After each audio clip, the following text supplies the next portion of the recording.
Justin, thank you so much for joining me today. I'm so thrilled to be in conversation with you. Oh, it's great to see you. I loved reading this book, The Magnificent Sun, and it was something that I saw on Bookstagram. I remember, I think you were doing some reading for it on your IGTV, and somebody had shared it on their story, and I just heard an extract, instantly Mhm. pulled into the story of Jake.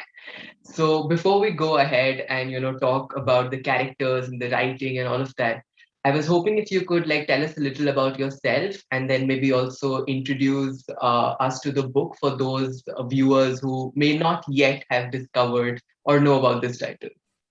Sure.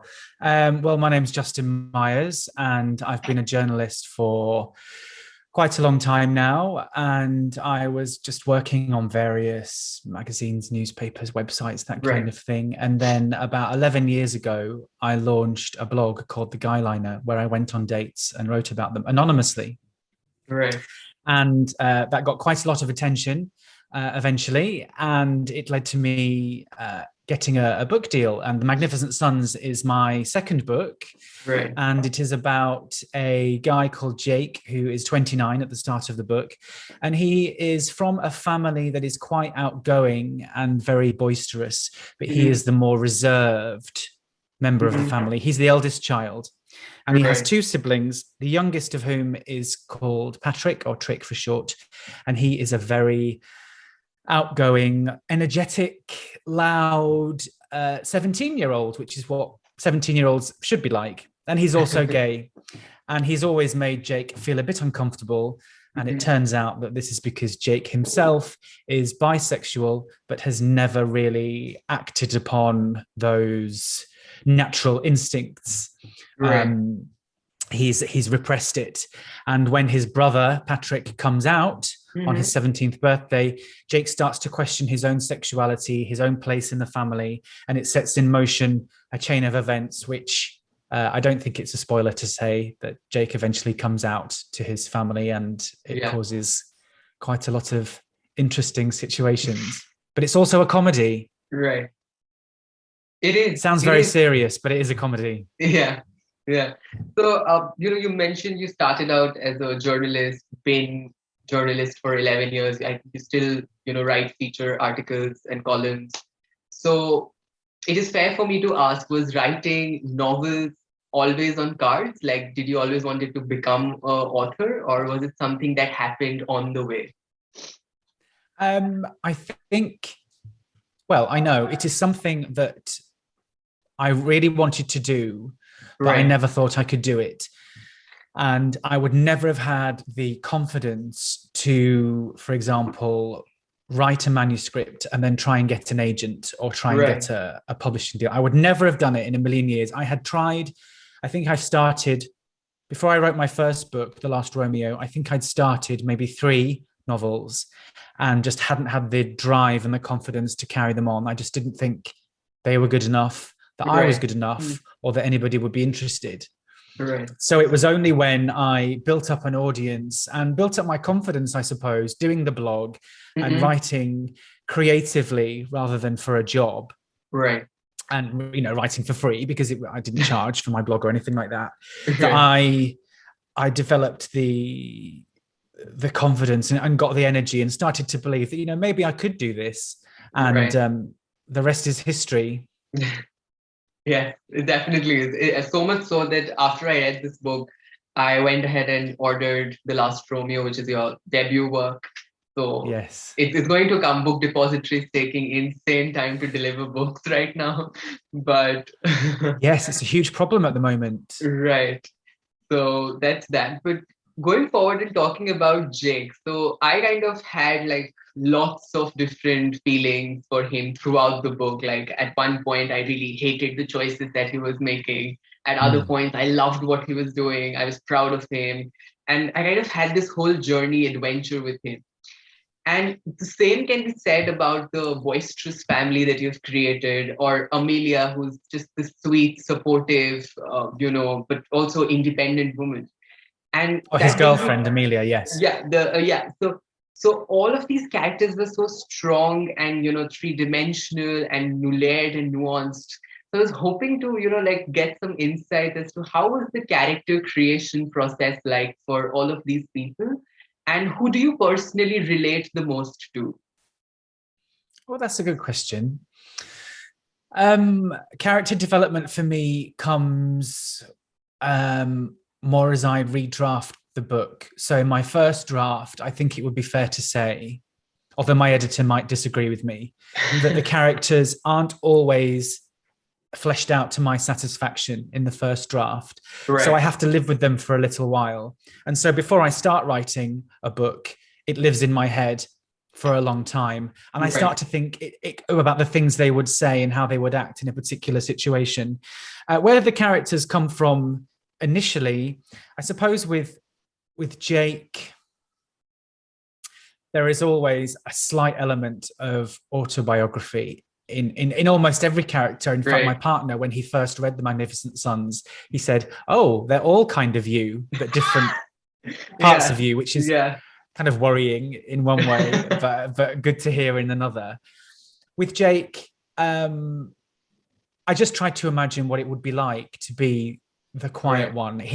For me, he had to be an outsider in any case before he even starts talking about his sexuality. There had to Right. be something there that kept him apart from the Hmm. rest of his family so that he couldn't confide sooner about his sexuality. So the Hmm. easiest way to do that was to give him a different personality. Right. The characters, his siblings, their characters came from just imagining what it might be like. I mean, I grew up as an only child. My sister wasn't Right. born until I was 20.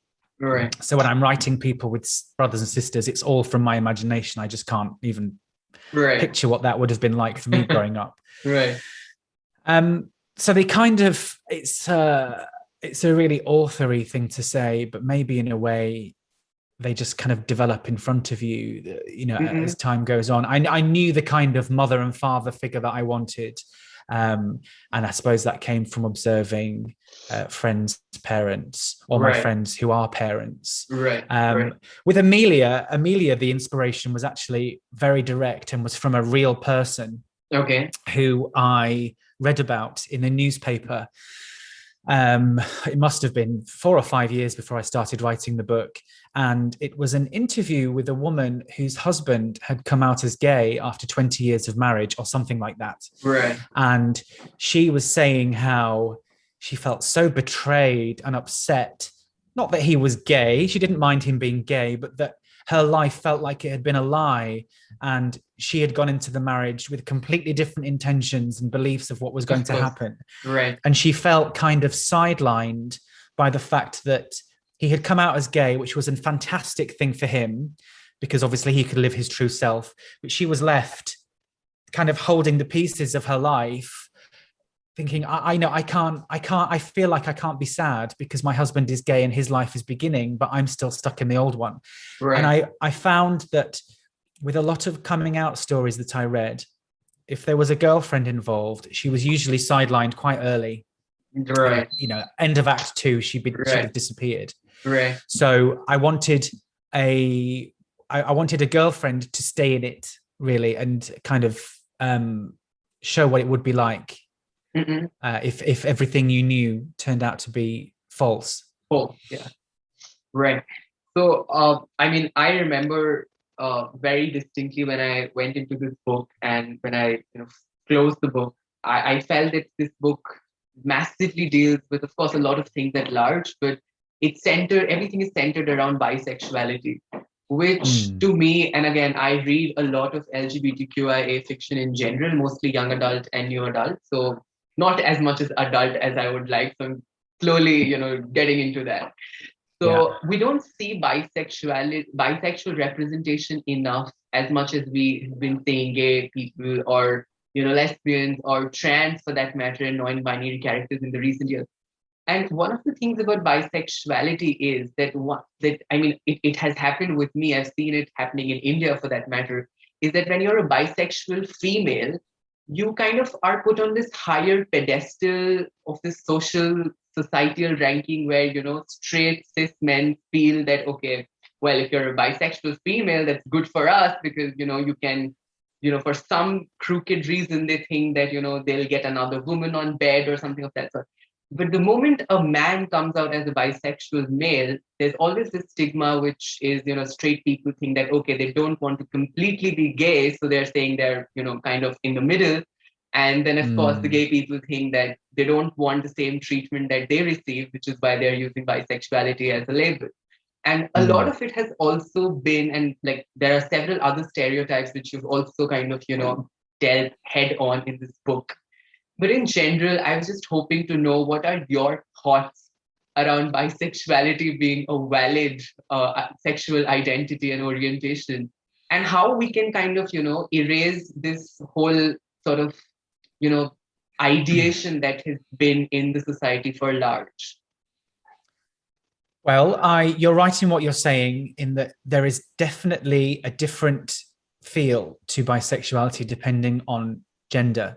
Right. With women, it's more seen as she's just experimenting, right. And bisexuality adds something to her character. Right. Whereas when a man is bisexual, not all the time, obviously, but of often, course, yeah. It is seen as, he's just gay and not ready to say that he's gay. Right. And it's removing, isn't it? It's removing a part of the character. Right. It's denying him that side to himself. Right. And that is something I wanted to explore in the book, is the prejudice that bisexual people face from straight people and from people within the community that is supposed to accommodate them. Yeah. And there is a lot of biphobia in the book.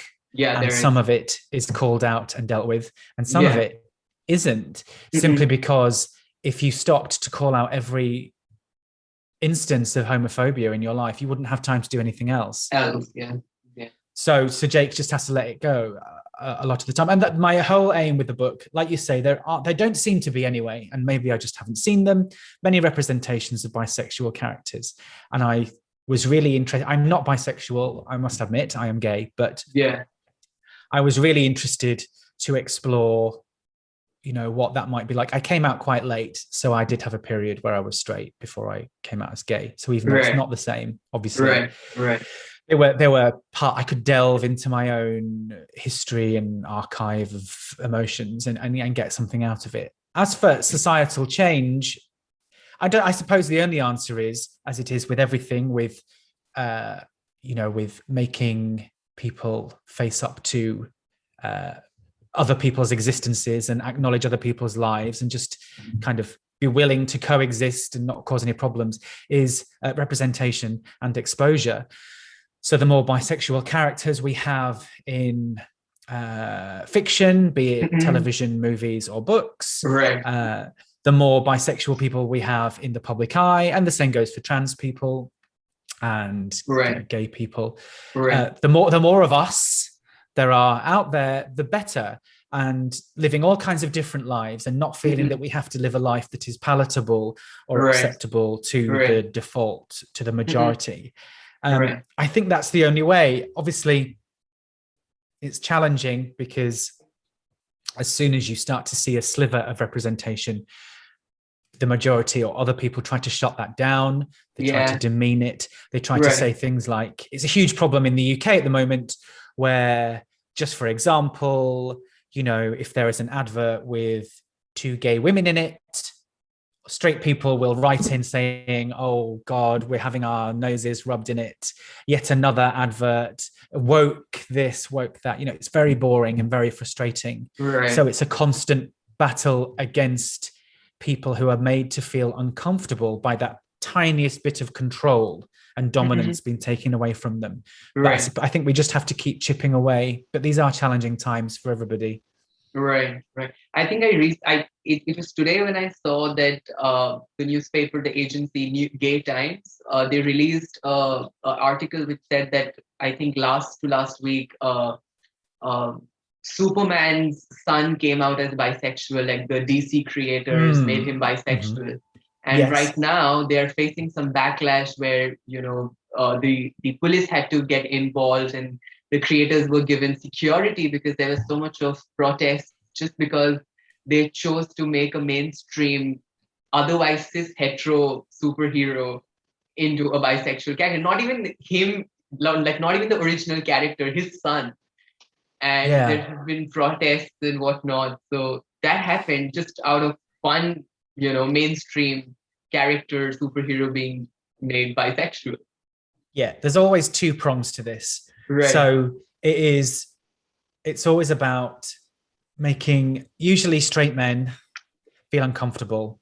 So if they right, feel uncomfortable, they object. And then right. the other side to it is protecting children, which Oh, is what a lot of bigots right, pretend they are doing when they right, are showing their bigotry and right, protesting about things like this about right, Superman's son. And right, I wasn't aware that it had turned into a police matter, but I was aware of the character's development. right, And it's that's what happens, is that when you make people feel uncomfortable, the thing is, it's about convenience as well. And a lot of people just don't want to have these conversations. They don't want to be confronted with other people's lives, because it takes an extra couple of seconds, doesn't it, for people who are naturally drawn to not be accepting of other people's lives. It takes them a couple of extra seconds to think, and nobody can be bothered. So when you have the things like pronouns right. for trans or non-binary people, Mm-mm. you get people saying, "Oh, I'll never remember that. I can't be bothered with that. Oh no, this is Right, ridiculous," and protesting about it. But really, it takes much less time to just stop yourself a couple of seconds and recalibrate in your head about what the correct pronouns are. right. And then you could, as long as you are trying, then it's fine. Mm-hmm. But it actually takes more effort to object and to protest and Right. to be upset about this challenging of the status quo. It's exhausting. It is. It's a waste It of is. everybody's time. It is. It is. So kind of moving away from that a little bit and going back to the characters. So, Mhm. the blurb on the inside, it says, two brothers, two different journeys, the same hope for a magnificent future. Mm. However, when I read the book, I felt that the book is more about Jake than it is about Patrick. And Mhm. so I wanted to see, like, how did you approach it, or like, how do you see it while you were writing? Because as a reader, that's just what I kind of, took back.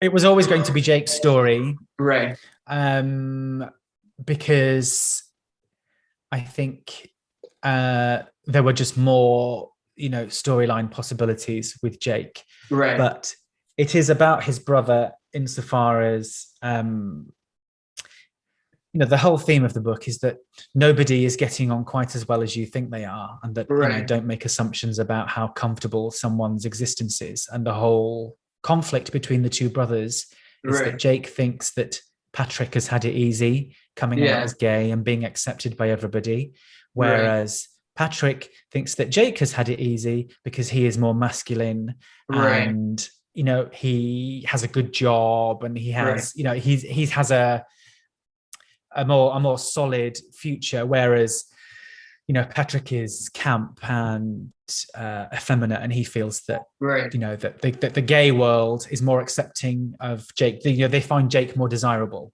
and Hmm. Patrick feels that he's been pushed aside for that.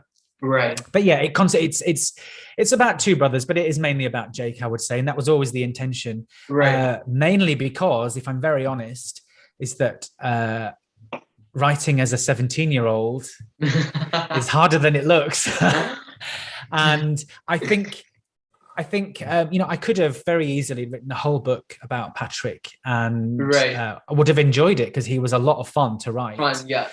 Yeah. But there was just more I wanted to do with Jake. So Mhm. Patrick came in at key moments, but he is a presence throughout the book, and the entire thing that Right. really, not to give spoilers away, but Jake can never truly be at peace with himself until his Mhm. conflict with his brother is resolved. Right. Even when Patrick is not in a scene or in a chapter, there is, he's lingering, that because Yeah. Jake Yeah. knows that he Mhm. has not been a good brother. Right. Right. And that's important to him. Right. Mhm. Well, I think it is because Jake has repressed his sexuality and kept everything hidden. And rather than respect that his brother does not do that, Mhm. he is angry by it. And really, obviously, that's the wrong reaction. Right. And I think that a lot of what makes Jake so miserable, because as you've read the books, you'll know that quite a lot of the book, he is quite miserable. He is. Yeah, yeah. Is that he's never really, that he's never really been there for his brother, and he Right. knows that he hasn't been there. Yeah, yeah. He knows that. Yeah, right. Mm. So we haven't really gotten to see who Jake ends up with. Like, there's a potential hint that's dropped right at the end, and you've kind of kept it like open-ended in that sense, like for readers to see where and what happens next. But I really wanted to see Jake getting together with this one guy I cannot name because it would be a spoiler.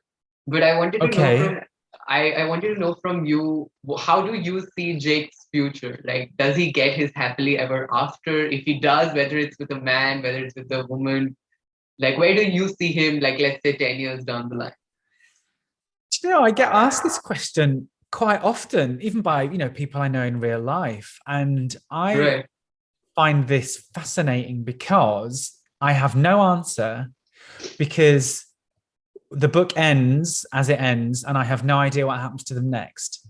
right. I haven't even thought about it. You haven't. And I Yeah. know that's probably a frustrating answer, because what you want me to say is that Jake ends up with and they get Yeah. married and what have you. Right. And I'm afraid I have no idea whether that's the case, because I don't even know whether that is a romantic relationship or not. Very intentionally, Right. because Right. it was what I wanted to do with The Magnificent Sons was, and I'll actually be honest with you, is that originally in an early draft of the book, there was a more obvious romantic relationship and a thread running through it. Right. And not with the character you think it is. It was a character that I actually removed. Oh, so this character is not there in the book at all, like the one that you're very briefly. okay. I don't Did know he whether it's have a an spoiler to encounter say. with Jake? Because there are quite a number of them who have an encounter with Jake. There is a character that Jake meets in Paris. Right. And so that was going to be a more romantic thread. And as I was redrafting, I just thought, I don't want all Jake's problems to be solved by meeting someone, because the whole point is that he is still finding out about himself. And he may well end up in a relationship with a man, or it might be a woman, again, after Amelia, and we'll just never know, because he has to find his way first. So I didn't really... Right. I think Jake does find his happy ever after, and we leave him happy. And I think that's enough for me, in that we don't know what he's going to do next. I think as I was writing the book, I thought, there is a romantic element to it, obviously, because he has relationships in the book and he has encounters. But I didn't want it to be that a romance would solve all his problems, because I think he still has a long way to go. But I think we leave him happy, and that was enough for me. So in 10 years' time, assuming he follows the path that you want him to follow, I'm sure he will be happy. But everybody I've spoken to about that really wants me to say the words, oh yes, he ends up with, and I won't do it, because I don't know. Yeah, I mean, I don't know. You kind of said it already, that it's not necessarily romantic. Like that relationship has its flaws, and I think for a lot of us, and I think you would agree that for a lot of gay men or bi men, they have this one crush or one big factor who's like this guy who's not like who's straight, and then they kind of had like a brief encounter with or something of that sort. And I think I know every person who's like a gay friend of mine, they have that one straight person who had that crush on.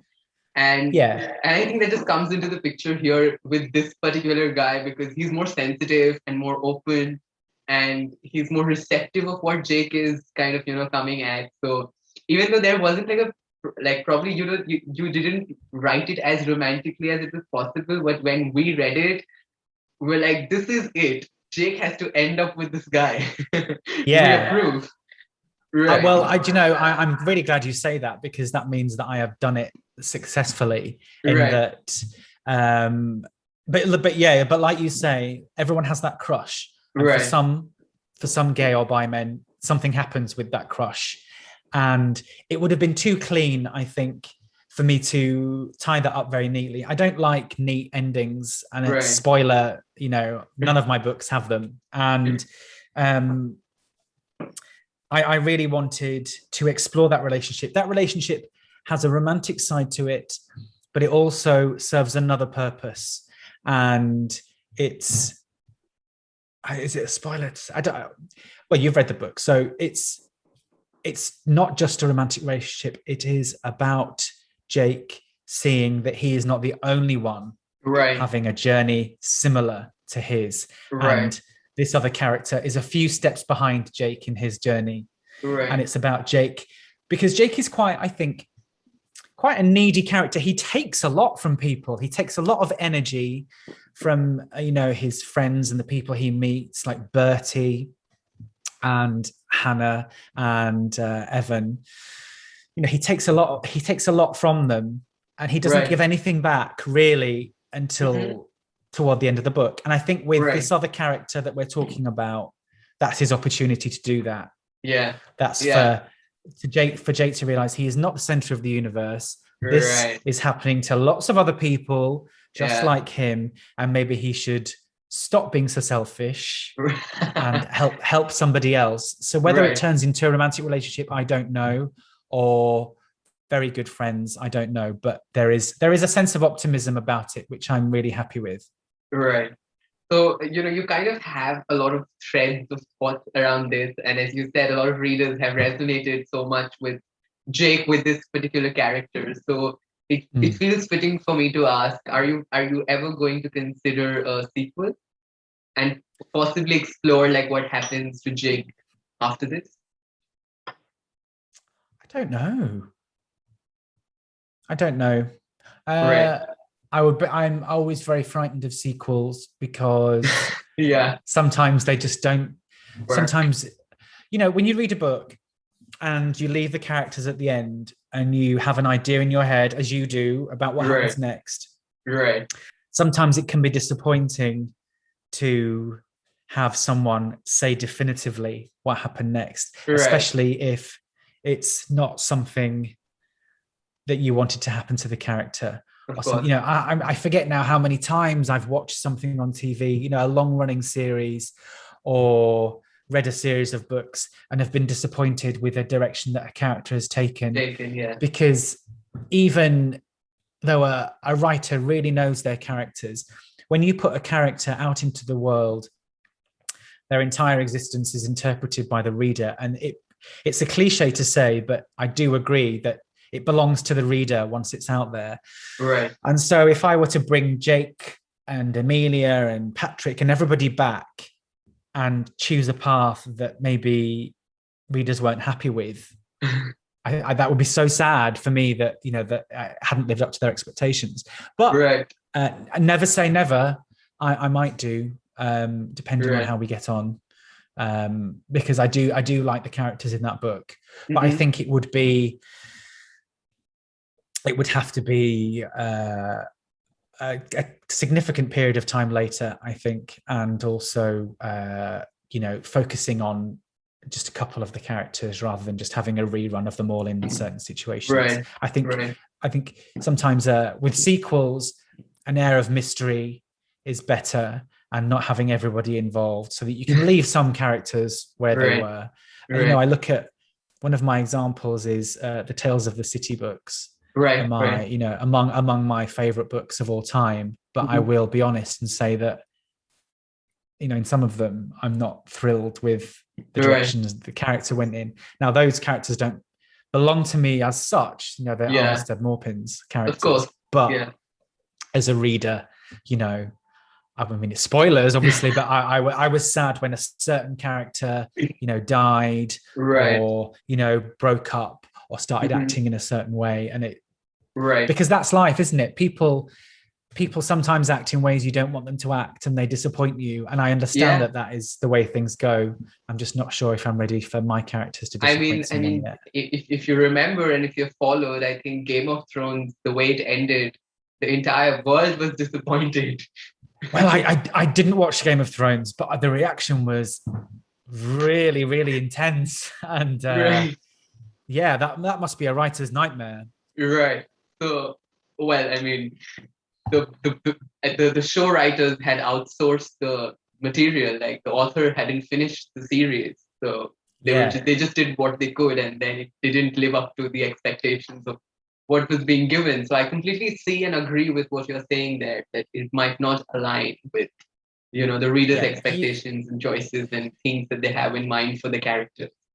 You see, when you're writing a book, when I was writing The Magnificent Sons, nobody else had seen the characters or knew about the characters. Right. So I could be quite free and take them in any direction I wanted. Now that book is out there, people have expectations. So even if I wrote a sequel, I would always be thinking, oh, now, would readers be happy that this was happening? And that's not a great way to think. It's like a lot of added pressure. Which is quite restrictive as well, I think. Maybe. Right. But a very long answer to your short question. But I'm never say never. Right. But I would always have that in mind when writing a sequel. Absolutely. So I wanted to have like a more technical question here. So this book was magnificent. I mean, I'm calling it magnificent for Magnificent Sons. It reminded me, the writing specifically reminded me a lot of how Taylor Jenkins Reid's writes. I mean, I was absolutely pulled in by Malibu Rising, and that was the last book. Like between Malibu Rising and this book, I had a series of bad books, like average books that I've read, and the writing was so, it just grabbed my attention and put me in. Of course, Taylor Jenkins Reid is based in the US, so her style is more different. But here there was this wicked sense of humor, the British humor that, because we are Indians and for some reason we follow what Britain does quite a lot even till date. So we, and we follow the British English and all that. So we get that inherently for some reason. And I got that and enjoyed it so much. So I was hoping to learn some insights from, like, you write throughout the day for your articles in the in for the columns and your blog and all of this, and then you also sit down and write for your for these books. So how do you like navigate time, because it's a lot of writing in one day? Do you enjoy it as much, and can it sometimes be very stressful for you, or just how does it look like?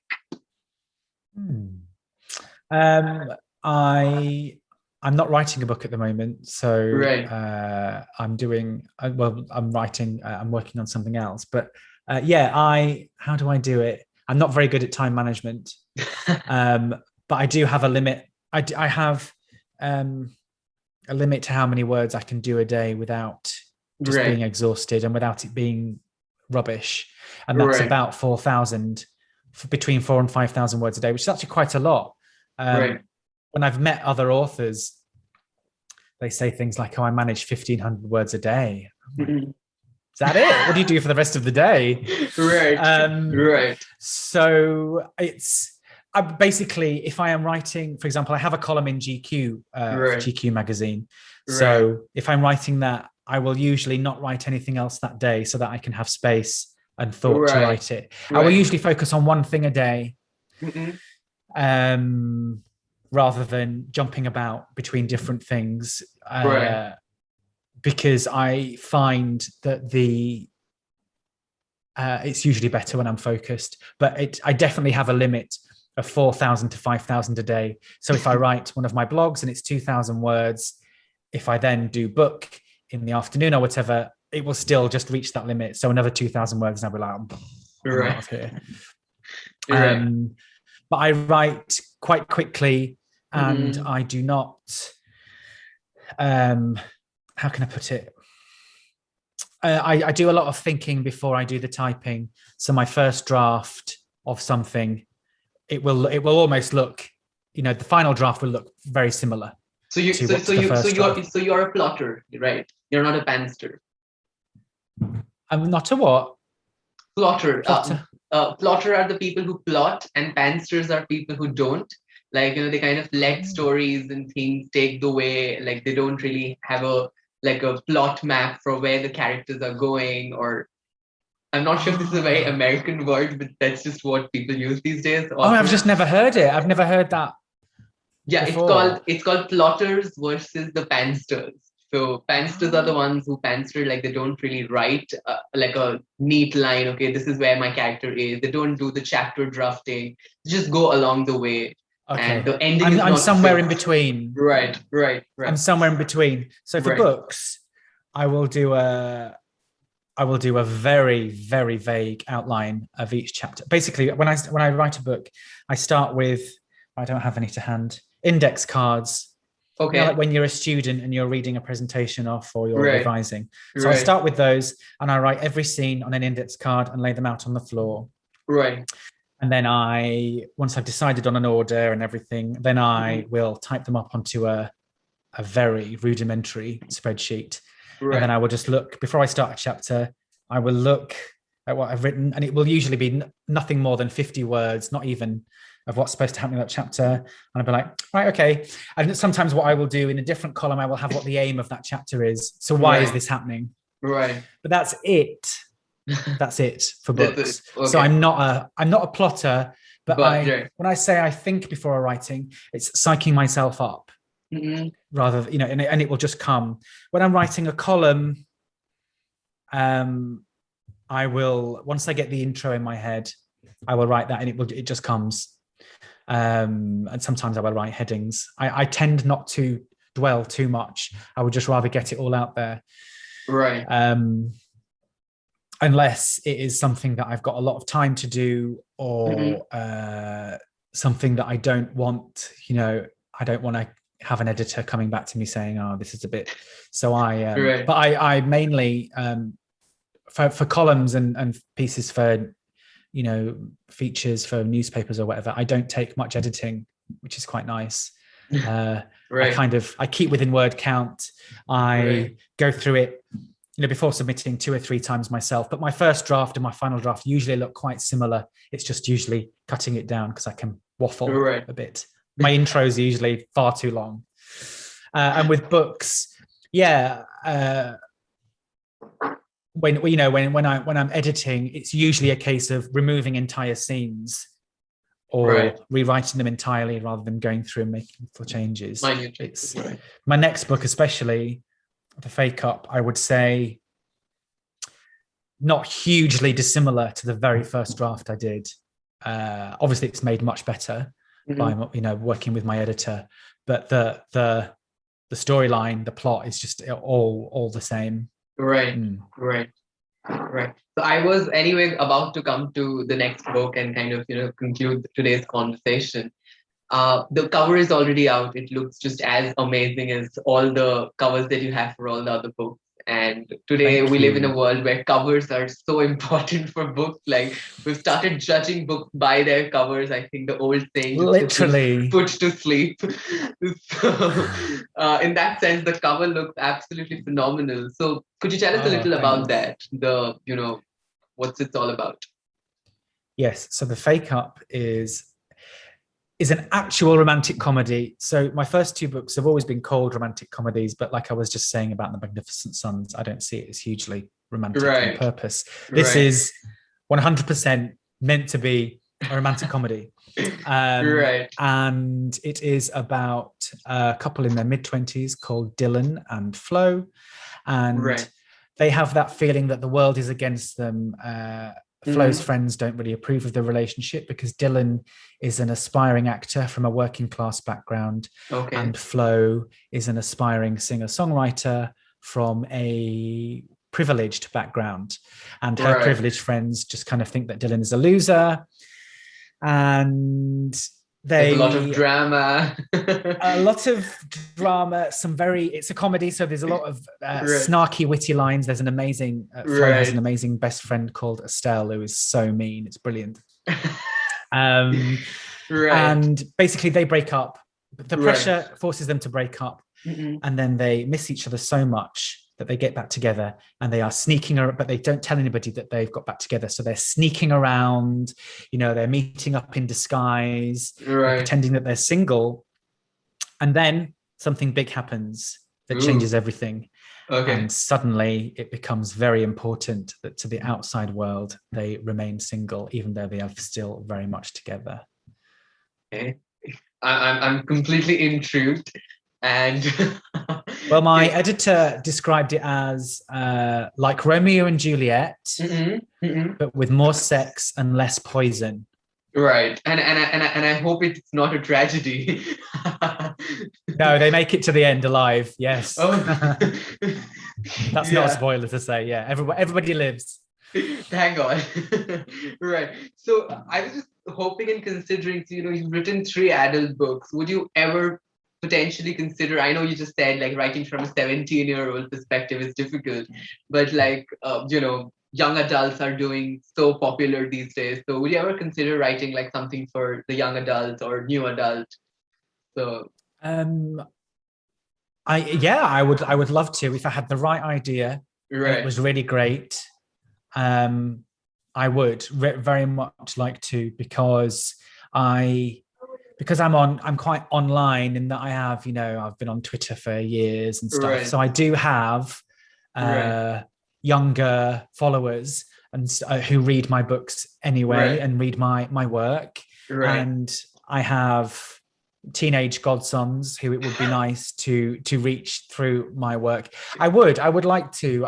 There are a few authors who I find really inspiring. Juno Dawson is great, right. and I would love to one day write a YA or a new adult book. It would just have to be the best idea possible. But Right. in fact, years and years ago, before I started my blog and everything, I did sketch out an idea for one, Mhm.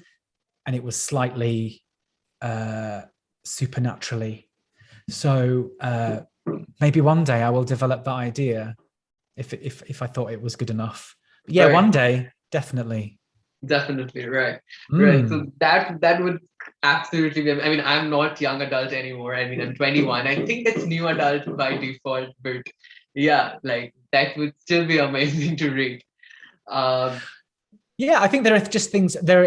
It's a different audience, and at that it age is. group, I think you Yeah. can you can really you can really be quite direct. I think, and you can. It's a very intelligent, highly switched on, Right. engaged audience, and I would love to just experiment with writing for them. I would be really Right. interested to do that. Right. Uh, I think yeah, with I've read quite a lot of YA myself, and I'm way too old to be reading it. But I just really find it really fascinating, and the stories. The I think you are allowed to have a little bit more imagination, and YA readers kind of are willing to go with you to dark the places, and they don't always need to love the character. I've noticed about younger readers. right. They're quite happy to spend a bit of time with someone who's a Yeah. bit Difficult prickly. to like at first. Yeah. Yeah, Yeah. definitely. Right. So, I was just hoping if you could leave us with some recommendations, people who enjoyed The Magnificent Sons. So, like, do you have something that you would, want us to check out next after this if we enjoyed this one? TV Oh, shows or book recommendations or anything of that sort? oh, that's a good question. I wish I'd prepared. I would have had a great big list for you.